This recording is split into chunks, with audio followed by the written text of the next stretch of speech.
हर्षवर्धन के शासक बन आज हम हर्षवर्धन की विजय के बारे में बात करेंगे। हर्षवर्धन के शासक बनने के समय उत्तरी भारत में कई नई शक्तियां स्थापित हो चुकी थी। प्रत्येक शक्ति अपना वर्चस्व पूरे क्षेत्र में स्थापित करना चाहती थी। इसी तरह से उत्तरी भारत भी राजनीतिक संघर्ष का केंद्र बन गया था। ऐसी परिस्थिति में हर्ष की स्थिति बड़ी चुनौतीपूर्ण थी, जिसके लिए उसको विजय अभियान शुरू करना पड़ा था, जो निम्नलिखित है। सबसे पहले हम बात करेंगे पूर्वी क्षेत्र की विजय, या हम इसे गौड़ की विजय भी कहते हैं।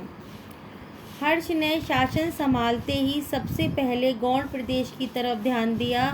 वह अब तक अपने भाई की हत्या को भूला नहीं था, और उसके लिए यह विजय प्रादेशिक विस्तार से ज़्यादा क्या अहम और स्वाभिमान का प्रश्न था उसके लिए, क्योंकि उसने अपने विश्वासपात्र मित्र तथा सेनापति भांडी को गौड़ पर आक्रमण करने के लिए भेजा। इस सेना के आगमन की सूचना से ही शशांक अपने स्थान से भाग गया और हर्ष की सेना को खाली हाथ वापस लौटना पड़ा। हर्ष के लिए यह अपमान की बात थी। उसने अपनी सैनिक शक्ति को और भी ज़्यादा मजबूत बनाया और जो कामरूप के शासक थे भास्कर वर्मन से दोस्ती की, जिसका परिणाम सकारात्मक रहा और हर्ष के नेतृत्व में दोनों की जो संयुक्त सेना ने गौड़ पर चढ़ाई कर दी। शशांक अपनी राजधानी छोड़कर उड़ीसा की तरफ भाग गया। साक्ष्यों से ज्ञात होता है कि जो शशांक की मृत्यु के बाद ही हर्ष बंगाल पर अपना अधिकार कर पाया था, और 634 ईस्वी के अभिलेखों से हमें ज्ञात होता है कि बंगाल पर हर्ष का अधिकार था। इस विषय में महान इतिहासकार डॉक्टर मजूमदार ने अपनी राय प्रकट की है। वो कहते हैं कि शशांक की मृत्यु के बाद ही हर्ष ने बंगाल और उड़ीसा पर अधिकार किया था। हर्ष की इस विजय का उल्लेख बाणभट्ट के छोटे भाई व ह्वेनसांग ने भी किया है। तो अगला है हमारा 5 प्रदेशों की विजय। अगला अभियान है 5 प्रदेशों की विजय। भाई हर्ष लगातार 6 वर्षों तक 5 प्रदेशों के साथ युद्ध करता रहा। अंततः वह पंच भारत का स्वामी बन गया। इसका वर्णन ह्वेनसांग अपने वृत्तांत में करता है कि हर्ष ने 5 प्रदेशों को अपने साम्राज्य में मिला के अपनी शक्ति को कई गुना बढ़ा लिया। उन 5 प्रदेशों में कौन कौन से थे? पंजाब, कन्नौज, बंगाल, बिहार और उड़ीसा। इन विजयों से हर्ष की प्रसिद्धि चारों ओर बढ़ गई थी। ह्वेनसांग ये कहता है कि हर्ष लगातार 6 सालों तक पूर्वी राज्यों के साथ लड़ता रहा था। तब तक लड़ता रहा जब तक उन्होंने उसकी अधीनता को स्वीकार नहीं कर लिया था। अलग अलग मतलब बातें हमें सुनने को मिलती हैं। अगली विजय है वल्लभी की विजय। वल्लभी का साम्राज्य गुजरात व पश्चिमी मालवा क्षेत्र पर था। यह एक शक्तिशाली राज्य था। हर्ष गुर्जरों व चालुक्यों पर अपना दबाव बनाने के लिए इस क्षेत्र को जीतना अनिवार्य समझता था। इसी हेतु उसने इसके शासक ध्रुवसेन को पराजित किया। उसने पहले गुर्जरों के पास शरण ली, बाद में हर्ष की अधीनता स्वीकार कर ली एवं अपनी पुत्री का विवाह हर्ष के साथ कर दिया। उसकी यह विजय 630 ईस्वी में मानी जाती है और 630 ईस्वी में मानी जाती है। अगला है पुलकेशिन द्वितीय से युद्ध।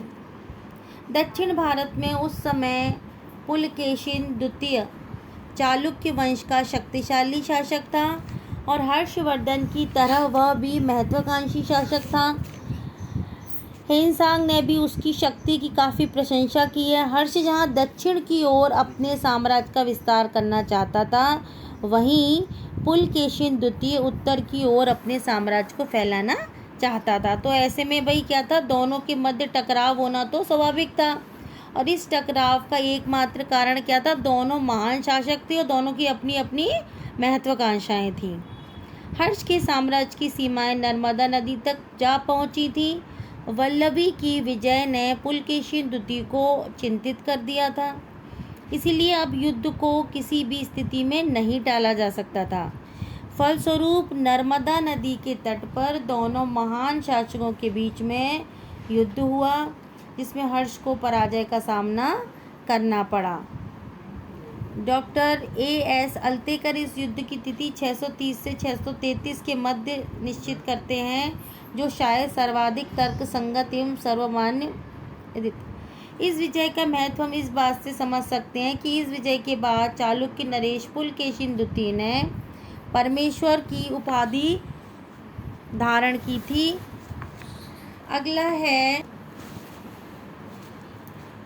अगला है हमारा कामरूप की विजय। तो इसमें है कि गौड़ पर आक्रमण के समय हर्ष तथा कामरूप के शासक भास्कर वर्मा के मध्य संधि हो चुकी थी, और डॉक्टर मुखर्जी का मानना है कि कामरूप के शासक भास्कर वर्मन ने बिना संघर्ष के ही हर्ष की अधीनता स्वीकार कर ली।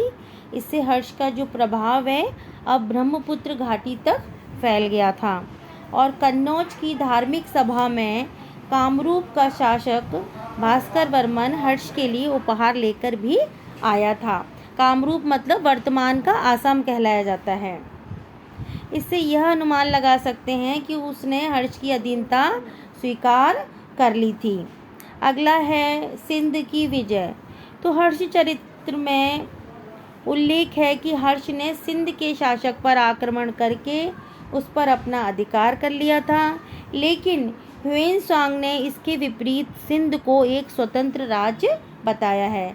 इसके साथ कुछ आधुनिक इतिहासकार भी इस बात से पूरी तरह से सहमत नहीं हैं कि सिंध हर्ष के अधीन था।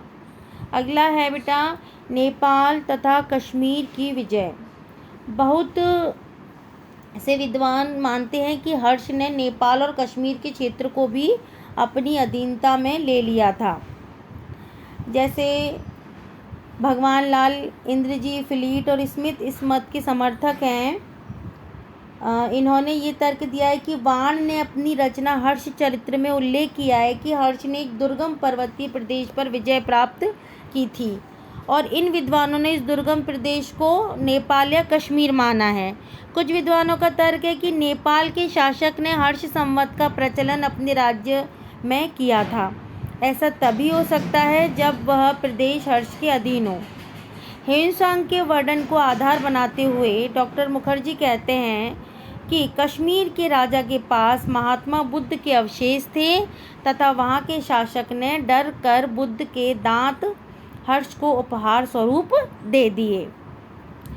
अगली है गंजम विजय। उस समय गंजम को कांगोद भी कहा जाता था, जो महानदी के दक्षिण में बंगाल की खाड़ी के तट पर स्थित था। उड़ीसा का भाग है बेटा ये। ह्वेनसांग ने उल्लिखित किया है कि लगभग 643 ईस्वी के पास हर्ष ने इस प्रदेश पर आक्रमण किया और उसे अपने साम्राज्य का अंग बना लिया।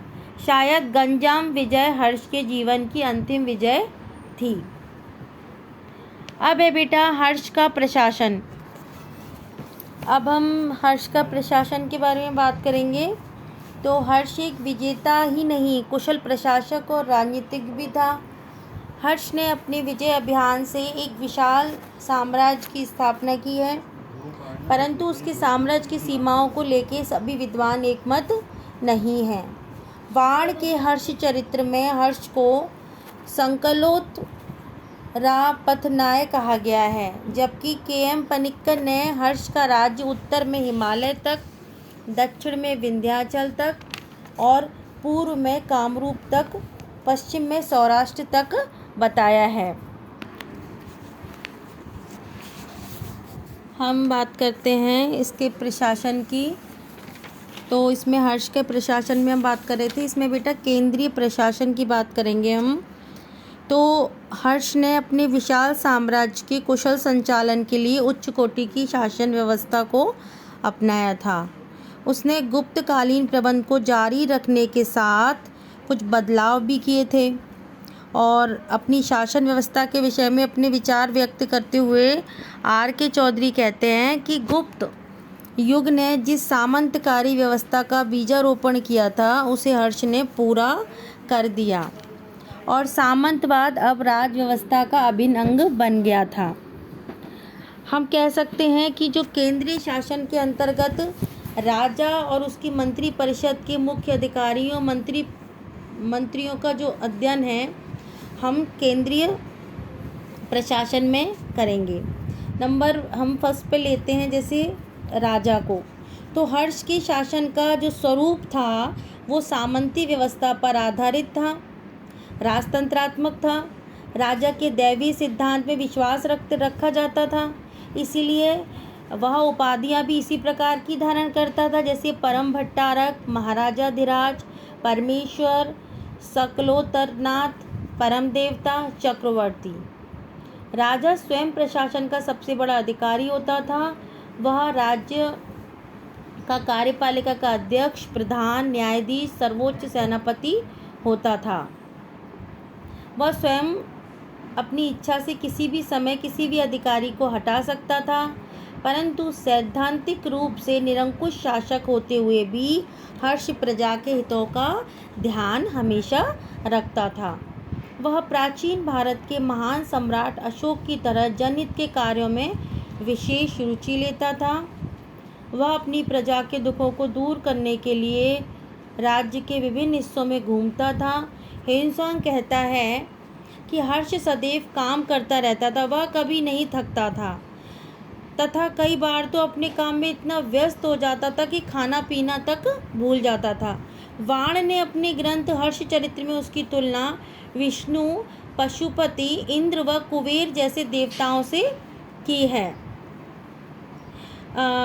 वी.एन. शर्मा के अनुसार कि उसने प्रशासन का मुख्य आधार मात्र प्रजा को सुखी बनाना था, मतलब वो चाहता था कि जो मेरे राज्य की जनता है वो हमेशा खुश रहे, उसकी वजह से उसे कोई भी परेशानी ना हो। अगला है मंत्री परिषद। हर्ष को सलाह देने के लिए एक मंत्री परिषद का गठन किया गया था और हर्ष के समय मंत्रियों को सचिव या अमात्य कहा जाता था। मंत्री परिषद का प्रमाण हमें बाण तथा हर्ष के दोनों के वर्णनों से मिलता है।